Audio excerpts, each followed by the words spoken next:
Selamat malam teman-teman semua. Selamat berjumpa lagi di acara AG Academy Workshop online discussion about community, terutama teman-teman di AG Indonesia. Kita secara rutin ya setiap Jumat malam mengadakan sesi sharing bareng ya, diskusi bareng, belajar bareng bersama teman-teman di AG dan juga teman-teman narasumber dari komunitas lain ataupun proyek lain yang akan sharing bareng dan belajar bareng tentang ilmu Web3, blockchain, cryptocurrency, dan lainnya. Untuk tema malam ini kita temanya seputar Metaverse, lebih spesifiknya farming di Metaverse. Alhamdulillah malam ini kita kedatangan tamu Mas Sabdo. Ini kalau nggak salah proyeknya namanya Five Harvesto ya. Nanti Mas Sabdo yang akan memperkenalkan sendiri tentang proyeknya. Jadi beliau akan sharing ke kita konsepnya seperti apa sih? Mungkin teman-teman masih bingung, emang bisa ya istilahnya konsep bertani ataupun berkebun di Metaverse, beri lahan di Metaverse, terus nanti hasil panennya, hasil taninya kita bisa nikmatin, kita bisa jual lagi atau seperti apa. Ini akan menarik karena trennya ke depan Metaverse seperti ini akan menjadi tren yang bakal hype ya, booming, bukan cuma istilahnya kayak sekarang tuh baru gambaran aja, tapi ke depannya nanti memang akan benar-benar terjadi gitu, akan menjadi tren yang akan menjadi hype di masa mungkin ya 3 atau 5 tahun ke depan dari sekarang.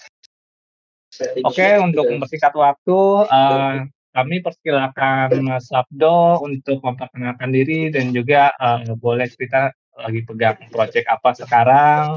Setelah itu boleh silakan sharing-sharing tentang konsep farming di Indonesia. Silakan Mas Sabdo, waktu dan tempat kami persilakan. Iya, oke. Makasih buat G. Ini seru juga ya ada rutin untuk sharing-sharingnya. Kenalin. Halo? Suara saya jelas? Yes. Jelas, Mas. Di aku. Iya, pertama-tama saya mau mengenalkan diri dulu. Nama saya Muhammad Sabdo Isbintiarto. Saat ini saya menjabat sebagai CEO-nya Five Harvesto. Jadi latar background saya memang petani.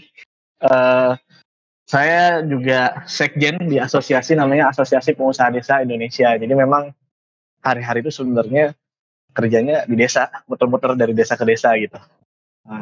Keliling-keliling lah. Tapi spesialisasinya lebih kepada ke agrikultur, pertanian. Nah, terus sedikit sharing tentang proyek yang lagi kami kerjakan itu sebenarnya awal mulanya itu karena saya cukup lama berkecimpung di dunia pertanian dan kita itu selalu punya masalah untuk permodalan. Terutama beberapa kali kita sering ngebantu kelompok tani untuk dapat modal dari perbankan, contohnya KUR. Itu makan waktu cukup lama gitu, sampai 2 bulan, bahkan sampai ada yang ditolak juga dan juga gagal, sampai akhirnya ada seorang teman yang ngajak kerjasama, Dok, ini ada lahan 5.000 hektar, enaknya diapain ya? Nah, waktu itu terbesit aja lagi ngobrol-ngobrol dan dengar baca berita tentang Meta dari Mark Zuckerberg gitu, terus kita lagi mikirin soal solusi pendanaan untuk kerjasama lahan ini gitu. Salah satu yang kita temukan itu gimana kalau petaninya ini kita bantu secara kolektif untuk dapat KUR. Lalu yang kedua, gimana kalau kita bikin koperasi, lalu koperasinya ini nanti kita pakai permodalan dari kementerian namanya LPDB, lalu kita juga pakai modal lagi.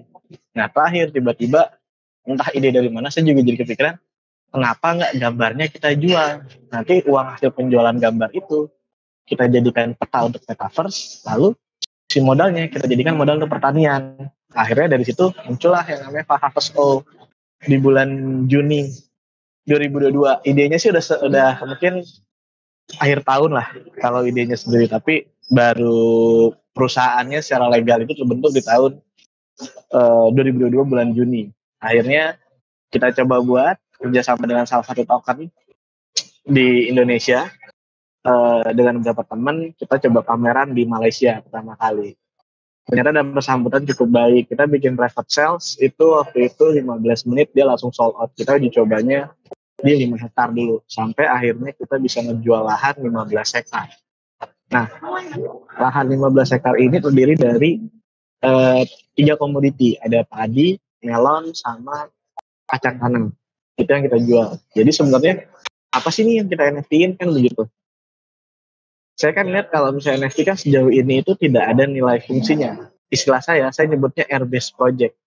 Jadi project yang dasarnya itu angin gitu, udara, dan dia sebenarnya nggak ada value atau nggak ada fungsi apapun. Saya berpikir, kan namanya juga smart contract ya, kenapa smart contract ini diganti dengan sesuatu yang memiliki value gitu. Terus akhirnya kalau memang misalnya tanah, kan sebenarnya jual beli tanah itu bukan kita memilikan atas lahan, tapi sebenarnya adalah kepemilikan atas surat-surat berharga. Nah, selain surat berharganya, kan setiap tanah itu punya yang namanya produktivitas. Kenapa nggak produktivitasnya ini saya jadiin underline untuk jadi sebuah gambar NFT. Jadi produk kita itu katakanlah ada gambar sawah 1 hektar begitu. Tapi gambar itu ketika teman-teman beli, dia memang berdasarkan lahan nyata. Misalnya harganya 1 hektar itu satu gambarnya 30 juta. Ketika teman-teman beli 30 juta, uang itu akan langsung kita serahkan ke mitra petani kita untuk dia diolah. Nanti hasil panennya, misalnya kontraknya selama 1 tahun gitu. Berarti teman-teman memiliki hak atas produktivitas lahan tersebut selama 1 tahun.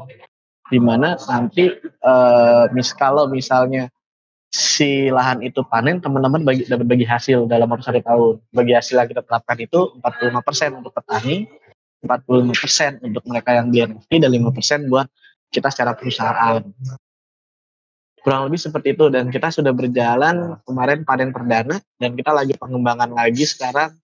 Kita mau private sales kedua, itu mau ngejual 2.200 hektar lahan, terdiri dari tambak udang, melon, padi, sama jagung. Sementara kami baru pada tahap untuk penjualan NFT-nya. Kenapa baru tahap NFT? Karena NFT ini nantinya akan jadi peta gamenya. Jadi targetnya itu tahun depan metaverse-nya sudah jadi, di mana petanya itu nanti akan berdasarkan NFT-NFT yang kita jual sekarang bentukannya. Nah, inginnya ke depan si lahan ini bisa diuangkan dengan 3 cara, dan bukan lagi sifatnya yang NFT tahunan gitu, tapi per 10 tahun. Jadi begitu teman-teman beli dapat sertifikat metalennya istilahnya gitu kan.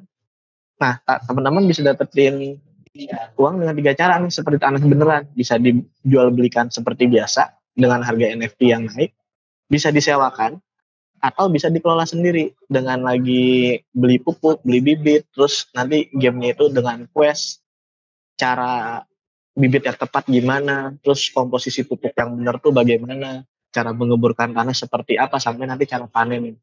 Nah, begitu teman-teman mainin gamenya, ternyata panen nih 3 bulan kemudian, kayak main farm file atau misalnya dulu Harvest Moon gitu. Cuman kan kalau dulu kan cuma di gamenya doang. Kalau ini enggak, begitu panen, berasnya beneran kita kirim ke rumah masing-masing. Kita dikurangi ongkos kirimnya. Atau, wah saya nggak mau barangnya, ya udah kita beli. Nanti dengan token yang akan kita keluarkan. Kurang lebih sih seperti itu pembukaan dari saya. Mungkin anaknya sambil diskusi ya, karena kita sambil sharing. Mungkin gitu Mas Roni. Ya. Ini ya. Jadi kita memang proyeknya ada underlying-nya berupa lahan ya Mas ya. Ada Betul, betul. lahannya, Yang memang bisa terus dicek, dan kita sebenarnya selalu ngasih update video juga sih di grup Telegram kita. Jadi nih udah sampai segini tumbuhannya, udah panen. Nah, kebetulan kemarin kita baru panen perdana. Ini kita lagi mau tanam kedua. Sorry. panen perdana gitu ya. Iya. Kalau untuk itunya apa aja tanamannya itu, maksudnya yang ada sekarang saat ini? Sebenarnya kita itu sudah list itu sampai 23 jenis tanaman. Tapi untuk tahap 2 ini kita cuman ngelempar ibaratnya yang paling mudah, dan kita sudah punya kontrak penjualannya dulu. Jadi sekarang itu baru ada melon, terus ada kacang tanah, ada padi, jagung, sama tambak udang satu lagi. Oh, tambak udang. Iya, pada tambak udang windu ya.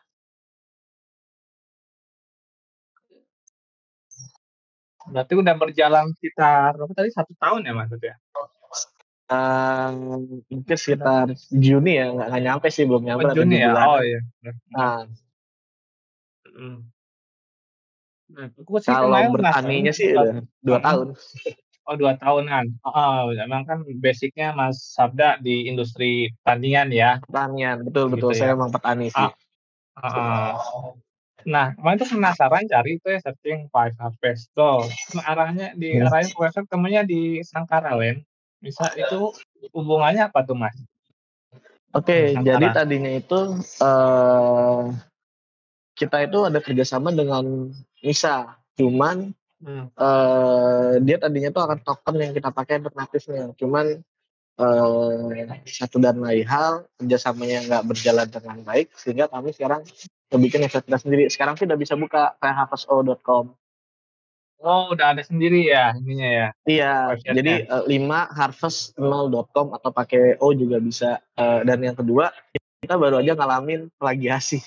Jadi ada yang mencuri source code kita dan bikin namanya Hamsen.io itu dari perusahaan Qatar yang ngebawanya adalah mitra kita tadinya yang di Malaysia. Makanya kita lagi rombak total semua website kita.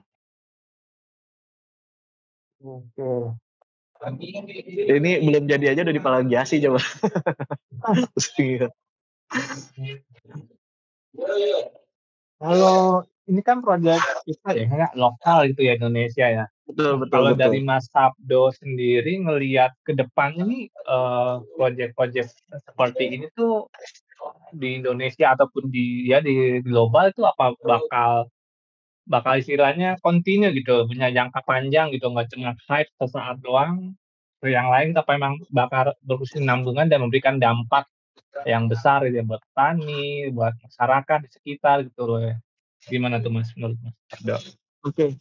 Kebetulan saya sendiri kan sekarang bergabung dalam satu komunitas yang disebut dengan Investors 2030, di mana kita itu ingin membawa regulasi ekonomi digital yang memang sehat di Indonesia dan benar-benar bisa bermanfaat buat masyarakat. Jadi salah satu konsep ini saya ngobrolnya itu dengan Pak Jerry Sambuaga, Oh iya, Pak Wamenda. Jerry.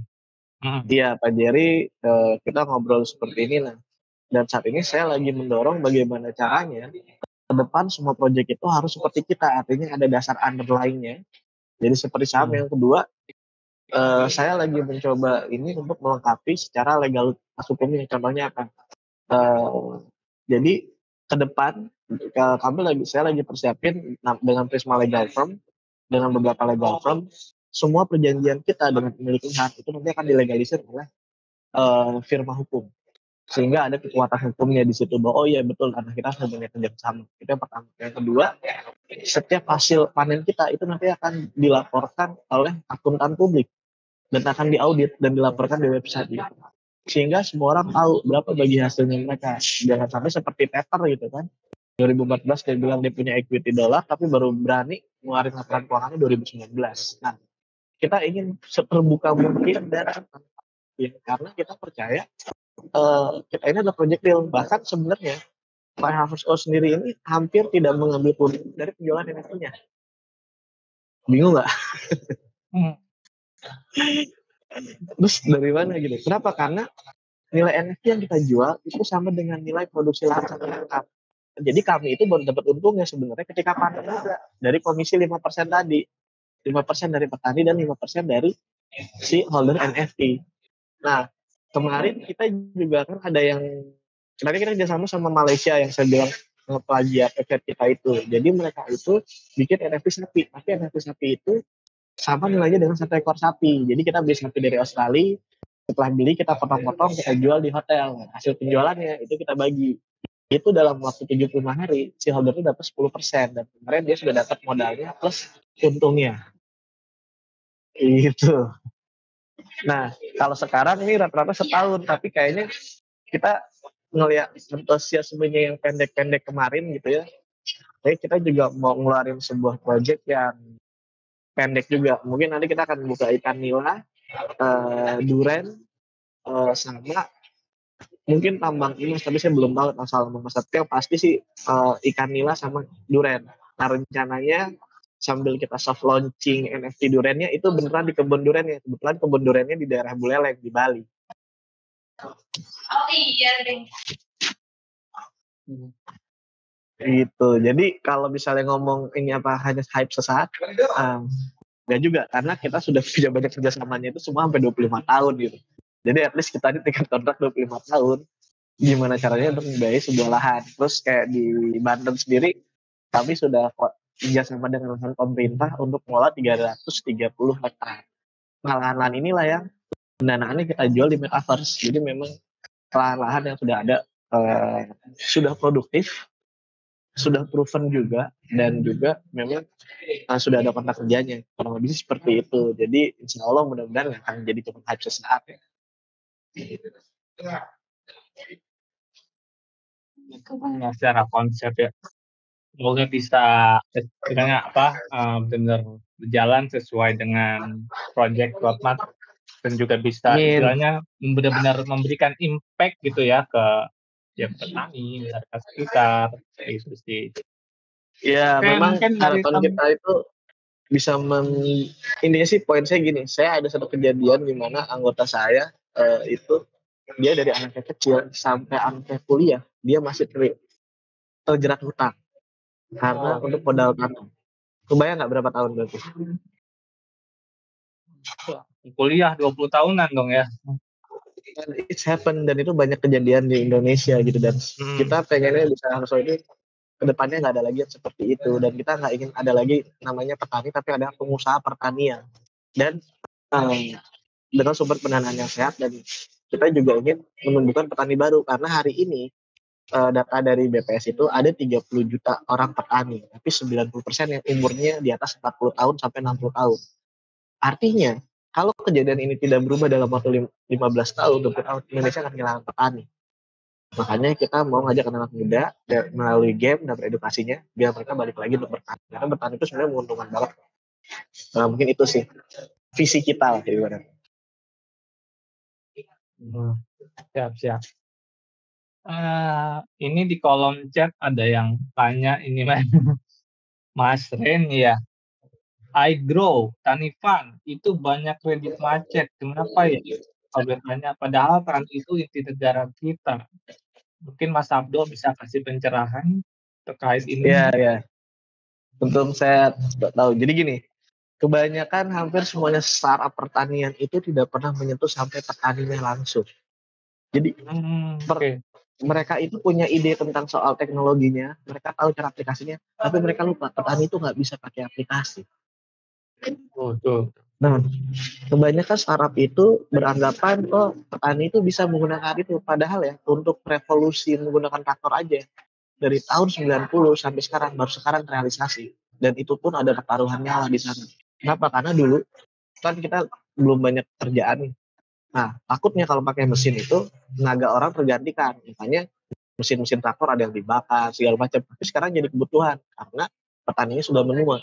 Tapi jeleknya petani yang menua ini tidak bisa adaptasi dengan teknologi. Nah, Tani Fund ini kebanyakan kerjasamanya dengan pihak-pihak misalnya tengkulaknya atau dari mananya atau petani perorangan yang mereka nggak ngerti social engineeringnya.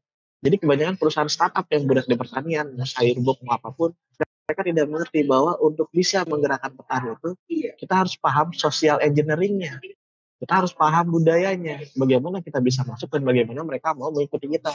Makanya kalau di Metaverse itu, satu syaratnya adalah dari anggota APD sendiri, asosiasi. Yang kedua, kami bekerja samanya pada level Gapoktan yang resmi terdaftar di Kementerian Pertanian.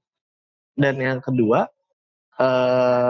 kami juga minimal dengan level desa. Jadi kita nggak bekerja sama perorangan. Dan yang kedua, kita tidak memberikan uang secara langsung. Karena kalau teman-teman memberikan uang secara langsung, saya yakin teman-teman bakal hilang dan kejadian ini sudah banyak terjadi lah di mana-mana. Artinya kita benar-benar tantangan di sini adalah bagaimana kita menemukan SDM yang tepat. Nah, inilah yang gagal diidentifikasi oleh teman-teman Tani Fund. Makanya kenapa bisa banyak kredit macetnya. Sebenarnya bukan karena gagal taninya, gagal panennya, tapi karena salah sasaran dan perjanjiannya tidak jelas di awal. Ini yang jadi masalah. Lalu Tani Fund tidak meng-create marketnya dulu. Dia langsung bikin B2C, bukan B2B dulu. Dan dia langsung terlalu banyak generate komoditinya, langsung hampir semua komoditi bisa dimakan. Makanya kita ini bertahap. Kita mulainya dari apa yang kita bisa dulu dan apa yang biasa kita jual dulu gitu. Kurang lebih sih seperti itu ya. Mudah-mudahan cukup menjawab. Mas April. Oke, jawab ya Mas Ren ya. Silakan buat teman-teman mungkin ada yang penasaran mau ditanyakan ke Mas Abdul kayak tadi konsep farming di Metaverse atau mungkin ada yang mau tanya lain silakan kami beri kesempatan.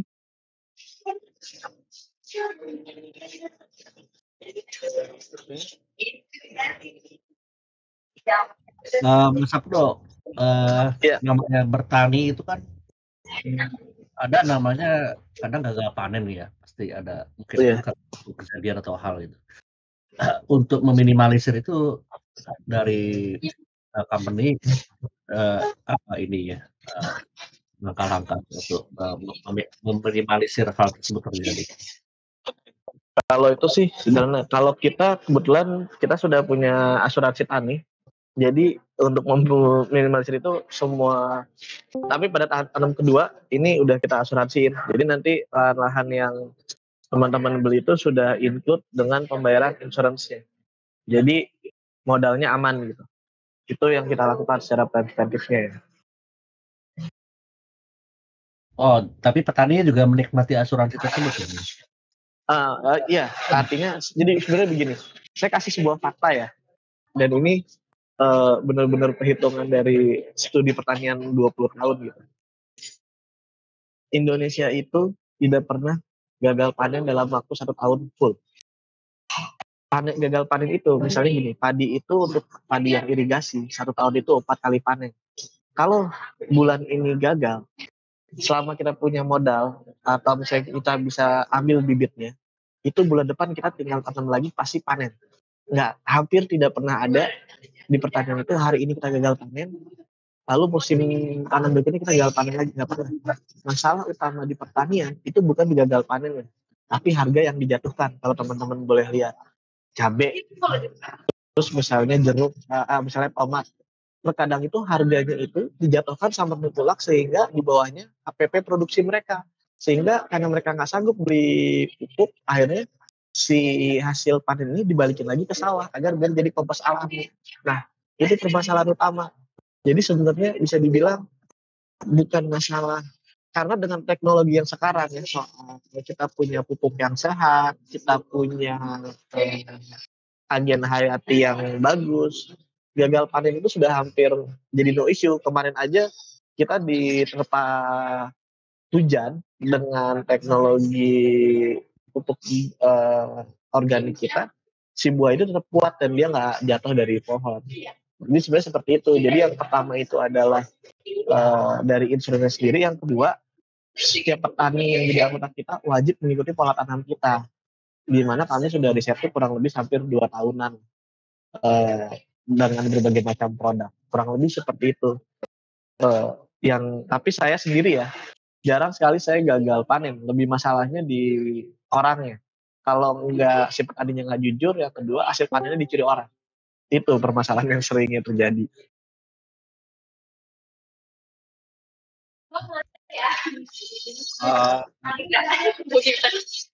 Ya memang sih, saya sering banget dengar berita soal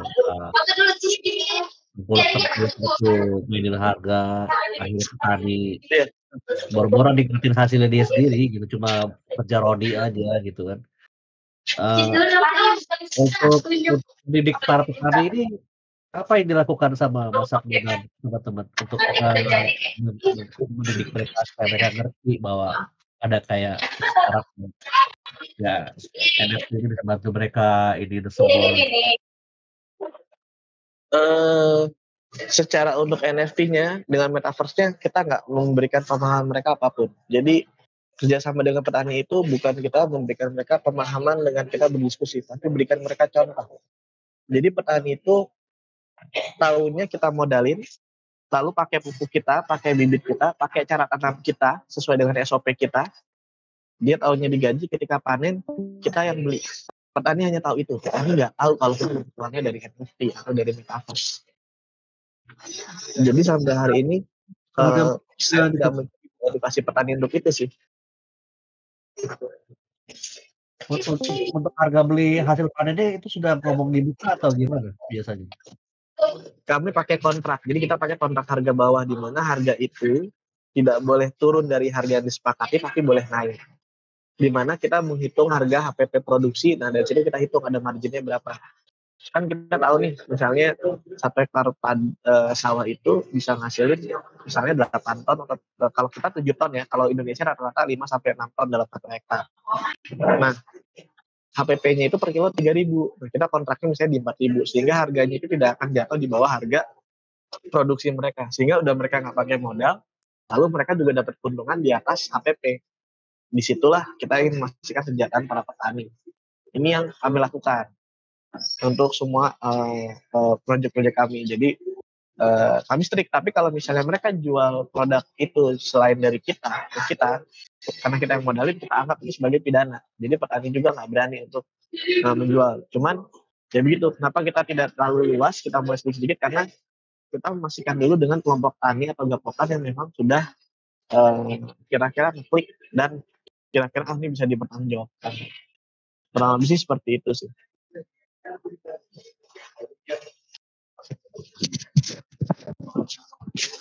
Nah, dan nanti someday semakin besar proyek ini, semakin banyaknya lahan-lahan pertanian yang sudah di NFT-kan.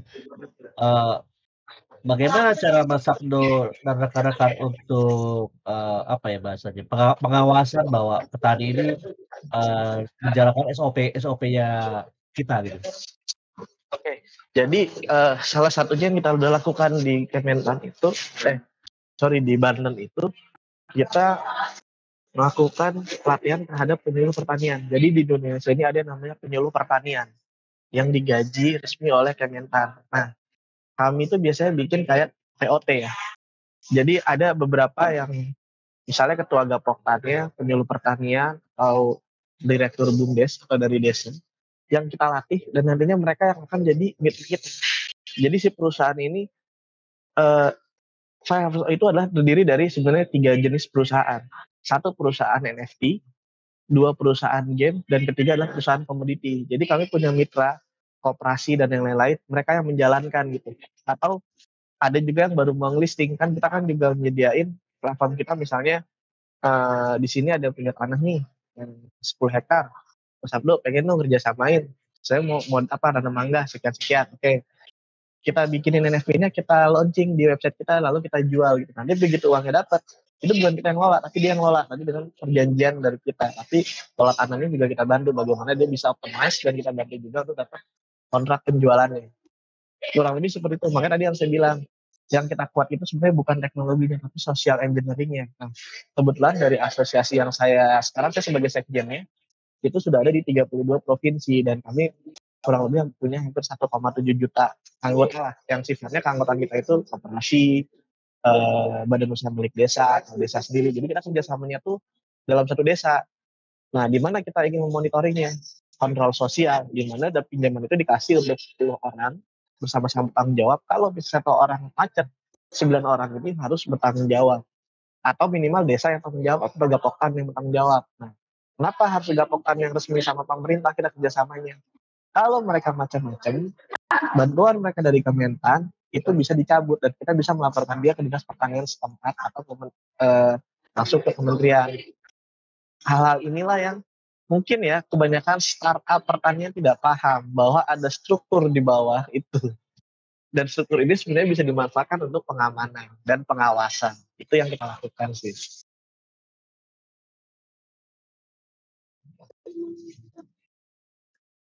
Iya, menarik sekali. Itu ada pertanyaan lagi tuh dari di chat obrolan. Share-nya pakai apa Mas katanya? Kita sekarang ini yang udah kita keluarin dulu pakai Polygon mintingnya, Matic ya. Jadi kita mintingin di Polygon, jadi orang isi data dulu, beli dulu, bayar, baru nanti kita bikinin di Polygonnya. Biasanya sih kita terimanya sekarang masih pakai USDT ya, pakai stablecoin atau USDC ataupun itu. Iya, habis itu langsung kita cairin ke rupiah. Nah, kalau sekarang kita di website udah pakainya langsung pakai rupiah aja. Jadi nanti kita lagi mau masang converter, misalnya mau bayarnya pakai ETH, oh oke ETH kita terima, pokoknya kita terima koin apapun seharga dengan nilai rupiah yang kita tentukan. Makan kue, Gitu. makan kue. Kurang lebih seperti itu sih. Oke. Jadi kalau misalnya kita mau partisipasi itu istilahnya mau ikut ambil bagian di situ, gimana tuh caranya Mas Dok? Jadi kalau misalnya nanti bisa ke fiveharvest.com, mudah-mudahan 2 hari lagi atau besok sudah siap websitenya. Teman-teman bisa klik pilih aset yang mau dibeli, nanti di situ ada perhitungannya berapa kurang lebih, atau bisa tanya ke kita juga nanti kurang lebih apa sih yang menguntungkan dan dapat keuntungannya berapa banyak. Biasa ya, lakukan risetnya dulu. Kalau memang sudah oke, tinggal diklik isi biodatanya, nanti langsung kita kirimin untuk si NFT-nya dan smart contract-nya gitu. Jadi kita sekarang masih pakai rupiah. Oke. Kenapa? Ngejaga takutnya rupiah anjlok sama dolar. Karena kan kita ini kan dapat untungnya pakai rupiah, hasil panennya kita jual lagi dibayar pakai rupiah kan. Makanya kita menjadikan keuntungannya ya dari pakai rupiah dulu juga sejauh ini gitu.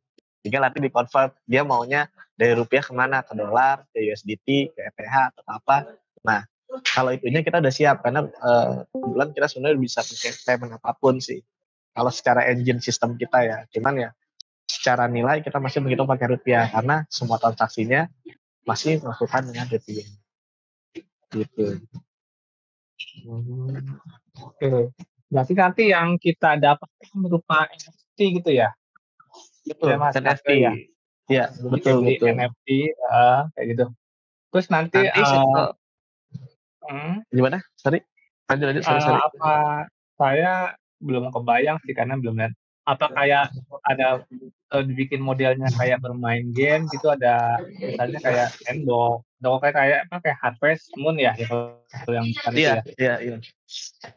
Ada konsep seperti itunya kah atau istilahnya investor cuma dapat NFT-nya aja tapi nggak ada activity lain misalnya di websitenya kita bisa masuk ngelihat langsung kayak virtual world-nya gitu loh, kayak masuk ke Sandbox kalau Decentraland gitu loh. Gimana tuh depannya? Jadi kalau tahap ini kita baru investor sekedar punya NFT-nya aja dan nge-hold. Jadi nanti setelah 1 tahun kan ada tanggalnya tuh di situ kita kasih. Nah dari tanggal itu nanti sih kan kalau NFT kan nggak bisa expired ya, dia harus transfer balik NFT-nya ke kita. Setelah itu baru kita balikin modal dia plus profitnya. At least sampai tahu bulan Oktober 2023 akan seperti itu sampai Februari. Nah, rencana kita di bulan Juni tahun depan atau bulan Oktober baru kita mau launching web based game-nya. Jadi nanti akan ada activity-nya. Jadi berapa hasil panennya bukan cuma genuine nyata, tapi berdasarkan activity yang dilakukan oleh masing-masing player di web game kita. Tahu dia nanti bisa beli bot untuk petaninya segala macam. Sehingga dia sudah tahu dulu nanti hasil panen yang dapat sama dia itu berapa dan kapan akan panennya. Kurang lebih gitu. Berarti tadi cuma baru untuk game-nya sementara Polygon aja ya baru ya Mas ya? Ada 2 sih, kita ada Polygon sama Solana. Kita ngemintingnya di 2 itu sejauh ini. Oke. Siap.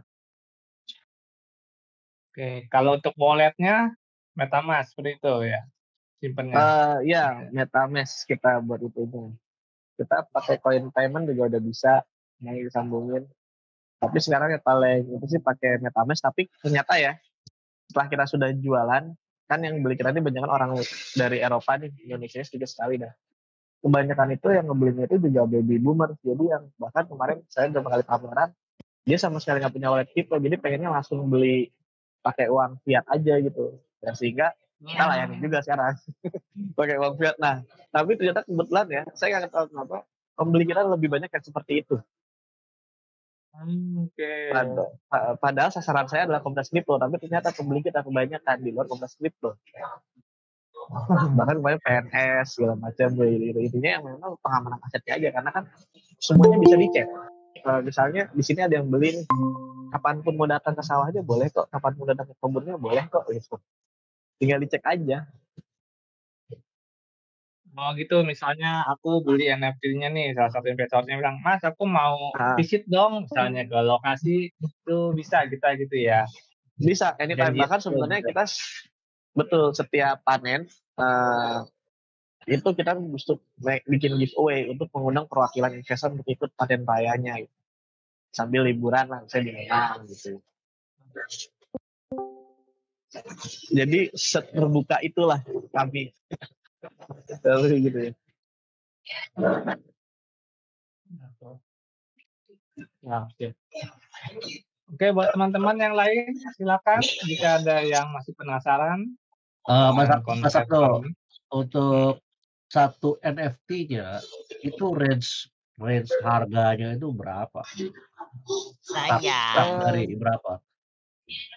Start Saat ini ya, saat paling ini, murah itu ya 32 juta untuk 1 hektar. Tapi kami lagi mau buat yang sifatnya per 1000 meter. Jadi harganya mulai dari 3.200.000. Cuman baru bisa dimulai tanamnya ketika udah ada 10 orang yang ngebeli gitu.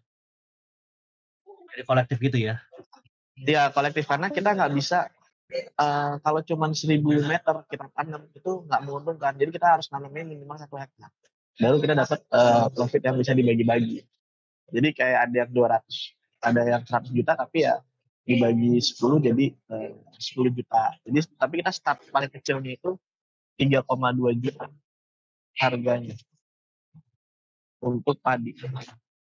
Sorry, kayaknya 2 juta deh buat 2,5 juta buat jagung yang 1000 meter.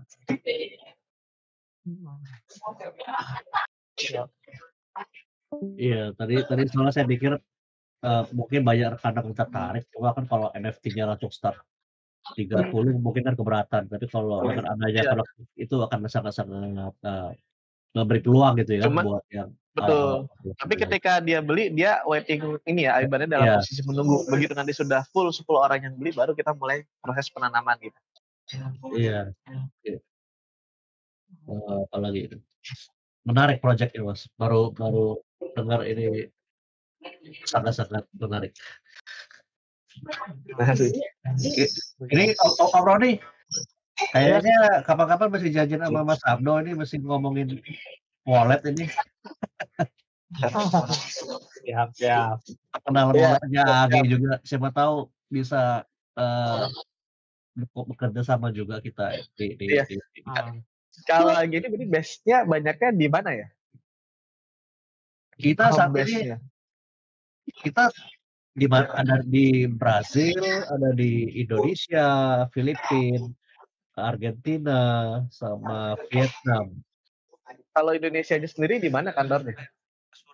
Kita zero office Mas, kebetulan gitu zero office. Jadi kita semuanya kerja remote. Dan kebetulan dia akan launch satu wallet namanya MetaOne. Di mana wallet ini apa bahasanya ya? Kita desain ini benar-benar buat crypto office. Ibarat kata untuk seorang anak SD pun mereka akan bisa pakai gitu. Saking mudahnya bisa pakai dompet kita gitu. Jadi konsepnya seperti trust wallet gitu ya nanti ya, yang wallet itu. Yang penting kita modal login email dan password gitu loh, mempermudah. Jadi tanpa stres. Kan banyak kan kendalanya untuk teman-teman yang baru terjun nih ke Web3, itu kadang mereka bikin wallet tapi lupa di awalnya untuk simpan stres atau private key gitu. Iya, betul sekali, private key pasti hilang. Hasil dia udah punya aset di situ lumayan banyak, dia lupa handphone misalnya rusak atau ganti, pas mau ini nggak bisa gitu, jadinya kan ya hilang gitu. Salah satu kelemahannya mungkin ya di Web3 wallet ya yang berbasis seedpress seperti itu. Tanggung jawabnya ada di kita semua. Apabila wallet seedpress-nya atau private key-nya kita hilang atau diambil orang, ya udah wassalam gitu loh.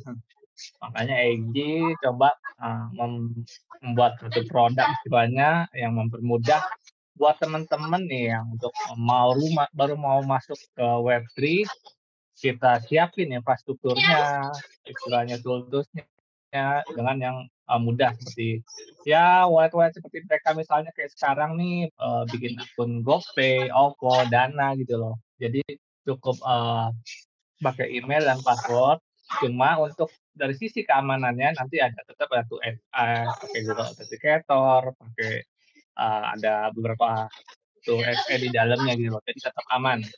Cuma kita pengen ngajak orang tuh, nggak ribet, kenalin, Web3 gitu loh.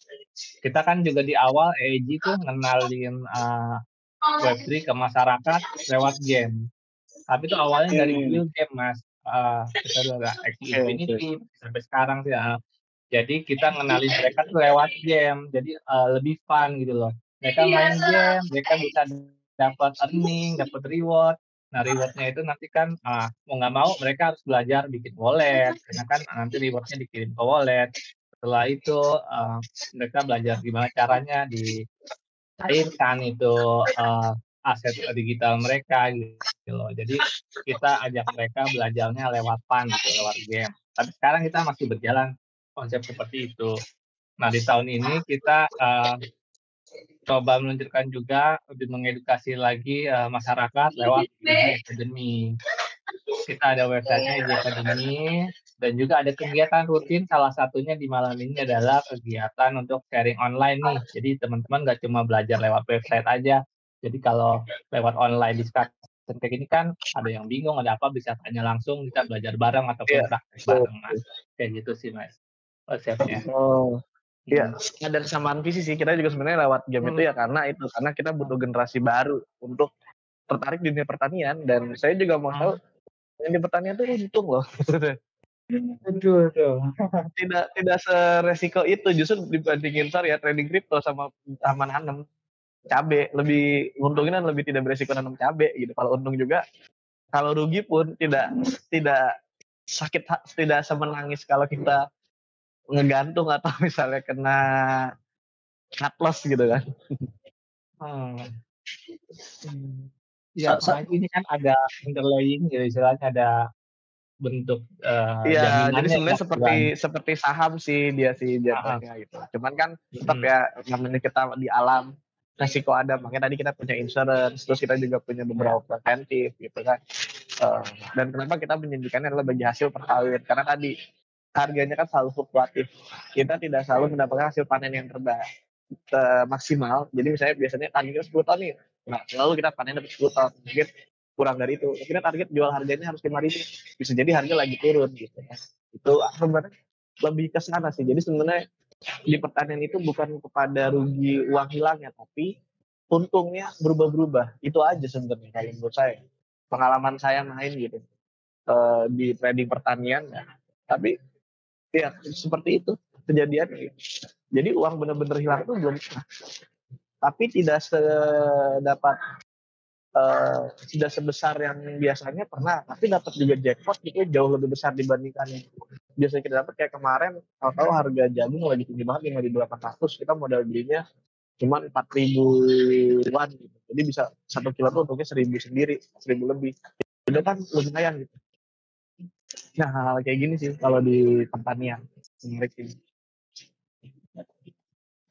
Dan ini yang kita coba bawa di Fahamsko. Jadi sebenarnya saya lebih kuat di pertaniannya dibandingin di teknologi blockchain itu sendiri.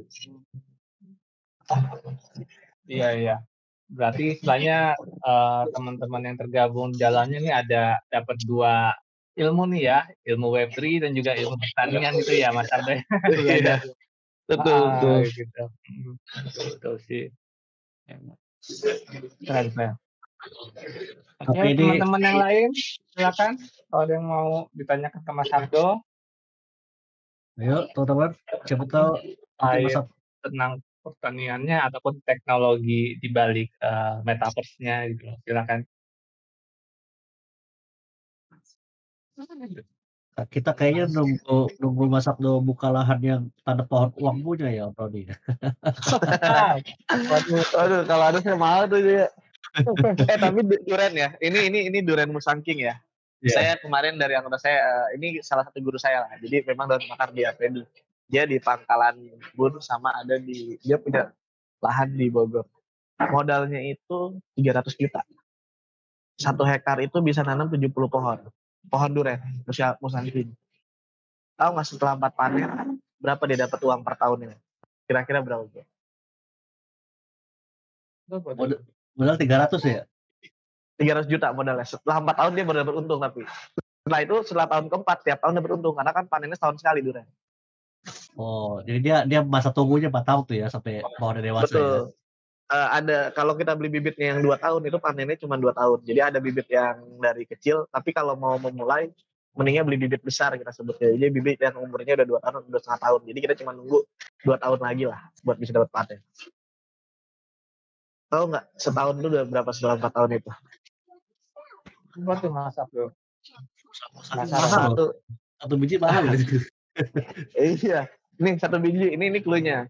Satu pohon itu 1 hektar 70 pohon kan. Satu pohon itu minimum 50 buah. 1 kilonya itu harganya 400.000. Satu biji minimal beratnya 2 kilo.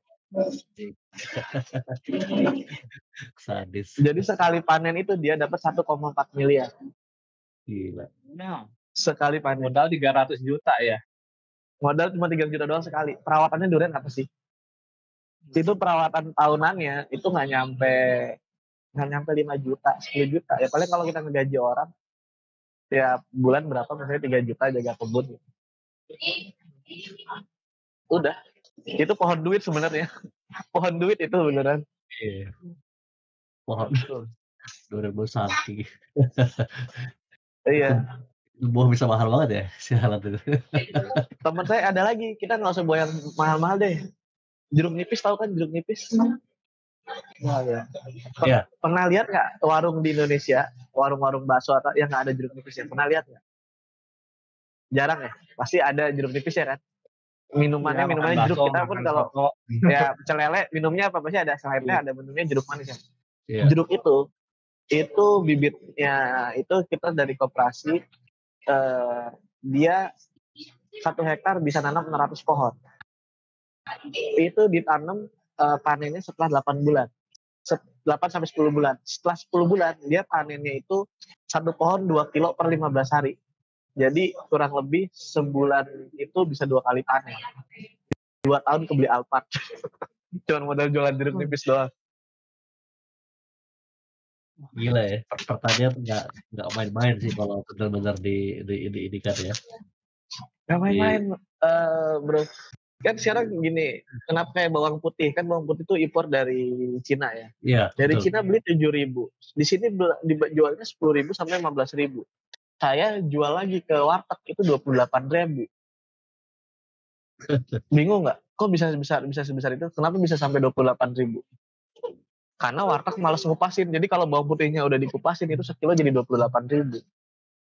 Cuman jasa ngupasin doang.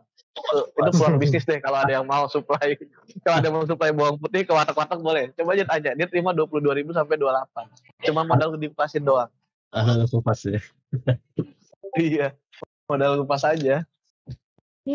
Iya, teman saya pernah tuh dia cari bawang putih di pasar induk, dia kupasin, masukin ke Hokben dan lain-lain itu.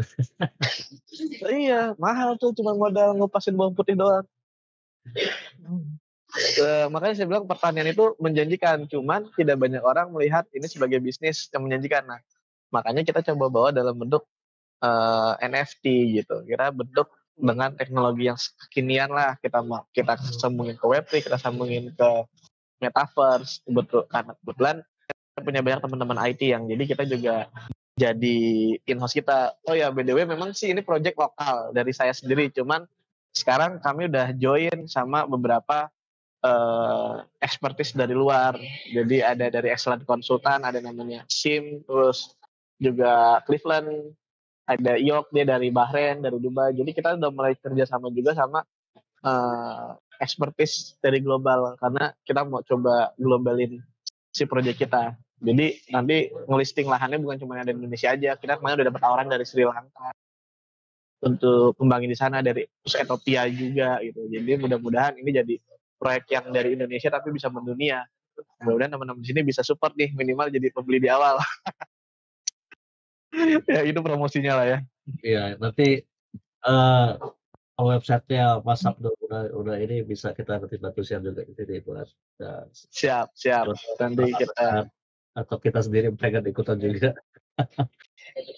Iya, ayo kita Februari di Bali ini di Buleleng, akhir Januari akan ada festival durian dan di lahan durian yang akan kita jadiin NFT.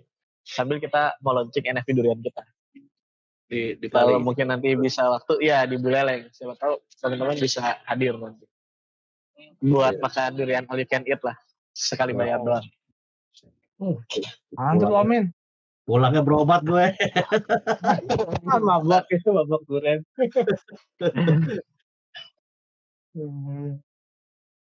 Ya teman-teman, ada yang mau nanya lagi? Menarik ini ya, apa proyeknya NFT yang ada gunanya nih, baru dengar kan NFT ada gunanya. Selama ini NFT cuma gambar-gambar monyet doang atau apa? Betul. Nah, makanya pentingnya kita bikin edukasi seperti itu biar teman-teman juga tahu gitu bahwa NFT ya bukan cuma gambar, foto, image. Sekarang NFT juga istilahnya punya banyak utility lah. Kita lihat juga brand-brand besar banyak yang sudah mulai istilahnya ikut memakai teknologinya ya. Dan teman-teman sudah sering baca berita ya, ada Starbucks yang terakhir, ada dari Nike, Adidas, Gucci segala macam itu brand-brand besar tuh sudah menggunakan teknologi blockchain ya sama untuk NFT buat loyalty card mereka, buat membership mereka, buat para pelanggan gitu. Jadi memang kedepannya ya teknologi Web3 ini akan terus berkembang ya dengan inovasi-inovasi. Ya mungkin di awal kita tahunya cuma kripto aja, Bitcoin aja, terus NFT cuma gambar monyet aja mungkin waktu itu. Cuma sekarang ternyata NFT itu fungsinya banyak, utility-nya banyak, dan memang kita tuh harus terus ngikutin perkembangannya gitu loh, belajar gitu loh. Siapa sangka ternyata NFT bisa kok ini dimaksimalin untuk teknologi pertanian seperti itu. Bisa membantu para petani, gitu loh, bantu orang masyarakat di pedesaan, gitu loh, dengan teknologi. Kayak gitu. Mas Sabdo nih Ya. di mana? Di Bali, di Jakarta atau di mana gitu? Oh, saya Bandung. Oh, di Bandung. Tapi iya, saya rumah di Bandung, cuman sudah 2 tahun belakangan ini nomaden. Ya tadi memang keliling-keliling dari desa ke desa, dari lahan ke lahan. Oh, gitu. Oke. Berarti kalau ini kita mesti main ke Bandung nih, Rodi. Boleh. Iya. Kalau di Bandung lahan kita ada lahan kopi namanya Kopi Puntang. Itu kemarin juara 2 dunia kopinya. Kalian cobain kopi-kopi itu kan. Mantap tuh, favorit kopi saya mah. Iya, kita produksi wine wine coffee, terus itu harus cobain itu. Kayak gitu. Wow. Ya bolehlah kita gas lah. Boleh lah. Awal tahun lah kita jalan-jalan, Iya. belajar. Iya. Satu hari lah kita belajar ke sana. Kita tahu bisa tetap ide-ide terbarukan. Oke, buat teman-teman ya. Mumpung masih ada waktu, jam 9, nggak terasa udah sekitar 1 jam kita diskusi seru-seruan bareng Mas Sabdo terkait dengan proyek farming di Metaverse. Alhamdulillah dapat wawasan baru nih tentang NFT dan juga Metaverse. Ternyata bisa loh diutilitaskan buat teknologi pertanian itu. Iya, sebetulnya dengan mengerti akan hal ini kita bisa mendapat ide baru untuk bidang-bidang lainnya juga gitu. Betul. Oke. Silakan teman-teman. Masih ada waktu beberapa menit sebelum kita close.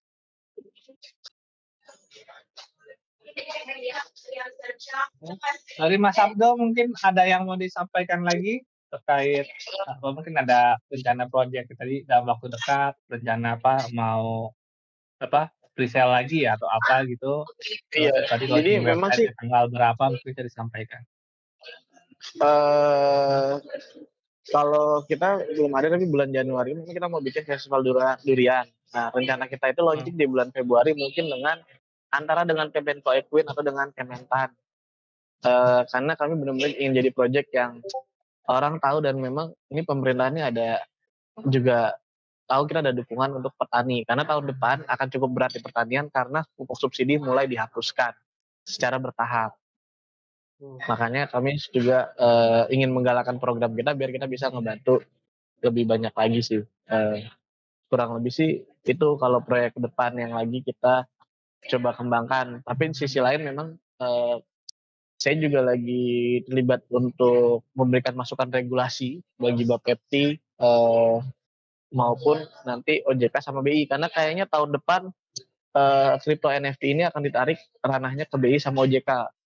Rancangan undang-undangnya sedang dipersiapkan, tapi dari Kemendak masih belum mau. Jadi tinggal nunggu. Kalau tahun depan RUU PP-nya disahkan, berarti fix tahun depan tentang kripto ini pindah ke OJK sama BI. Nah, inginnya proyek-proyek seperti saya ini punya ruang untuk bisa dapat otoritas. Justru saya menunggu untuk proyek kita ini ada custodiannya, bisa dilegalisasi, terus juga lebih jelas lah begitu. Sehingga orang yang beli NFT kita ngerasa lebih aman karena verifikasinya panjang. Makanya kenapa kami melakukan hal yang tidak banyak dilakukan oleh developer NFT lain yang tidak perlu gitu karena kami ingin jadi standarnya untuk yang kami sebut dengan app-based project di mana project-project NFT ataupun crypto itu ada underlying bisnis yang jelas sehingga bukan berdasarkan app-based project cuman money game doang gitu. Nah, mudah-mudahan harapannya ini bisa jadi langkah awal untuk mengubah atau mengakhiri winter crypto yang lagi terjadi gitu. Ya paling itu sih kalau dari saya ya. Kalau boleh menyampaikan. Itu di chat ada masukan dari Om Ren itu Mas Abdo. Regulasi blockchain adanya di Kominfo KBLI 62014. Nantinya yang wajib punya KBLI 62014 itu protokol. Untuk project dan protokol akan ada KBLI sendiri. Thank you Om Ren buat informasinya. Makasih Mas Ren.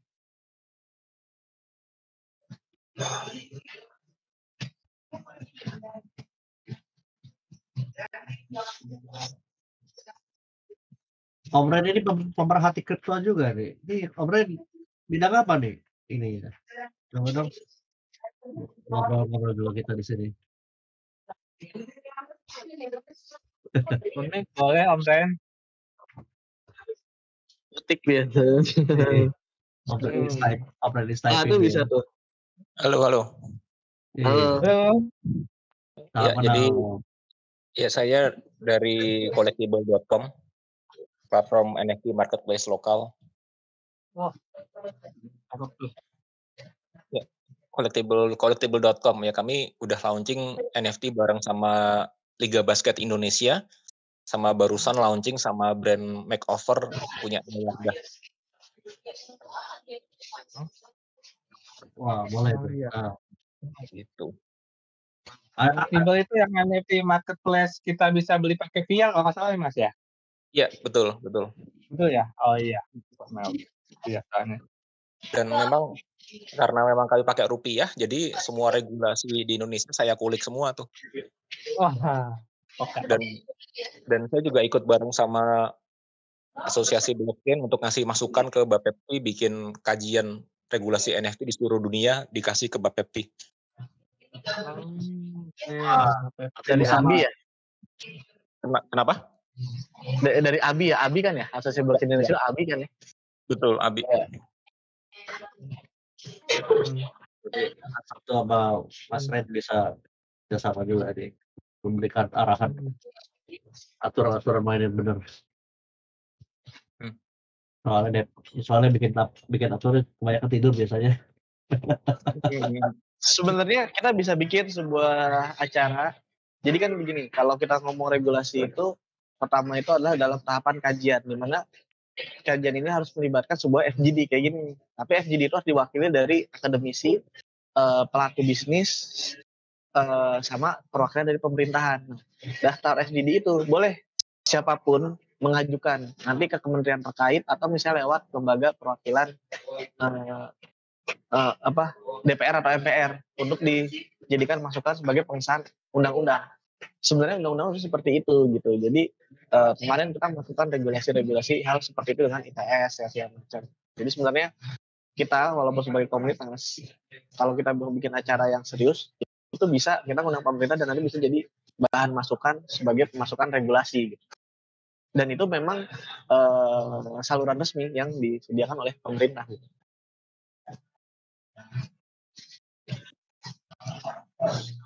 Ya, sebetulnya kalau ngomongin regulasi tentang blockchain di Indonesia tuh ada yang menarik ya, di mana dari Kominfo mengharuskan protokol blockchain untuk punya lisensi dan bikin legal entity di Indonesia. Nah, itu yang sangat sulit dilakukan oleh protokol besar.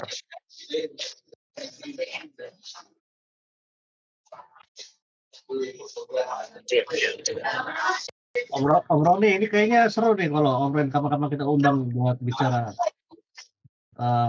Kebetulan di bidang NFT juga ya Om Ren ya. NFT marketplace collectible. Boleh nanti Januari kita jadwalin Om. Maksudnya kita sharing-sharing bareng terkait NFT nih, khususnya ini kan project lokal juga ya Mas, Indonesia gitu loh, yang kita sama-sama support gitu loh. Siap Om, tinggal kontak-kontak aja nanti. Ya, nanti Om Roni DM ya ke Om Ren, minta kontaknya biar kita bisa ngobrol lebih jauh. Oke teman-teman, sudah 9:10. Kalau nggak ada kita bisa tutup biar bisa cari istirahat semua, besok weekend dia bisa happy semua sama keluarga sama siapapun itulah. Terima kasih Om Roni. Oke, sudah 1 jam kurang lebih kita bersama-sama malam ini diskusi bareng, ditemenin ada Mas Sabdo dan juga tadi ada Mas Ren yang udah berbagi ilmu dan edukasinya terkait NFT dan marketplace. Makin kesini makin menarik, makin banyak yang kita bisa pelajari ya, dari awal kita cuma belajar blockchain, kripto, ternyata ada NFT, ada metaverse ke depannya gitu yang saling berhubungan. Jadi jangan lupa teman-teman ajak teman-teman yang lainnya untuk kita bisa belajar bareng karena kita rutin setiap Jumat malam sharing-sharing dengan topik yang berbeda-beda. Dan jika teman-teman ada ide usulan, misalnya minggu kita kalau sampai Desember sudah ada topik, mungkin nanti Januari mau dong kita angkat topik tentang ini gitu loh. Silakan boleh DM kami ke para admin. Nanti kita akan coba bikin topiknya gitu loh buat teman-teman.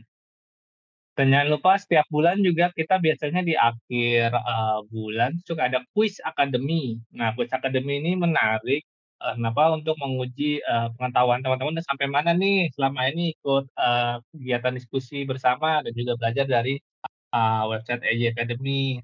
Kalau memang nanti pesertanya banyak sih kita rencanakan ada giveaway nih hadiah buat teman-teman gitu loh. Jadi teman-teman boleh ajak teman-teman yang lain, kita diskusi bareng, belajar bareng, nanti ikut kuis dan kita akan bagi-bagi giveaway di sana hadiah buat teman-teman biar semangat belajarnya. Oke, sekali lagi terima kasih buat Mas Sabdo, Mas Ren, juga teman-teman lainnya. Terima kasih waktu kesempatannya juga ilmunya. Minggu depan kita masih ada agenda lagi, boleh kalau misalnya mau mampir lagi, mau kita diskusi bareng silakan, kami terbuka lebar. Buat teman-teman lainnya juga silakan ajak teman-teman yang belum join supaya kita bisa belajar bareng. Dari kami cukup sekian, terima kasih. Selamat malam semuanya, selamat istirahat, selamat bertugas kalau yang masih ada tugas malam. See you semuanya. Terima kasih.